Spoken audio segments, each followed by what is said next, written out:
Hi guys! Ito po no, kung makikita nyo no, medyo malaki na po siya no. Ayan, kay ganda. Ayan.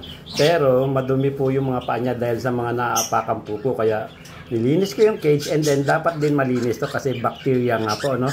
So ayan. Kailangan malinis sila. Kasi masisira po yung ano nila, yung kuko nila.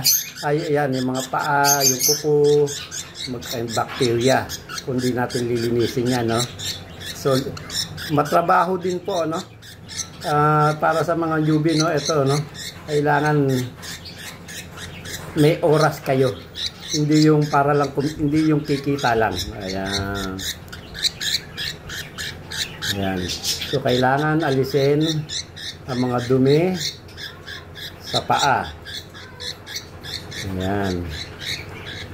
Yan, sobrang dudumi. Kasi kakapit na po sa kanila yan hanggang sa magiging kalyo na at masisira ang kanilang mga kuko. Okay.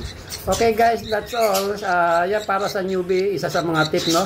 Kailangan yung linisin yung mga inakay, mga anak ng mga ibon nyo no, ng mga parents. Okay guys, that's all. Bye.